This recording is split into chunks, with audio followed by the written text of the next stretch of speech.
But எதுவுமே ஆகலை, நல்லா இருக்குது பாருங்கள். ஸோ இதுதான் விஷயம். ஸோ அவ்வளோதான். அதை பாருங்கள், நல்லா நல்லா நல்லா ப்ரெஸ் பண்ணி விட்டுருங்க. அவ்வளோதான்.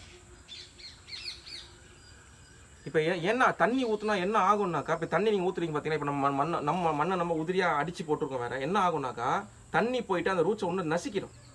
நசிக்கிச்சுனாக்கா திருப்பி அந்த தண்ணி ட்ரை ஆகிட்டு வெளியே வரதுக்குள்ளே அந்த ரூட்ஸ் செத்து போயிடும்.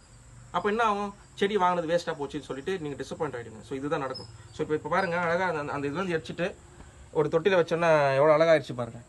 அவ்வளோதான். சரிங்களா? இந்த மாதிரி நிறைய விஷயங்கள் பார்க்கலாம். செடி வந்துட்டு எல்லோரும் வாங்குங்க, தப்பு கிடையாது.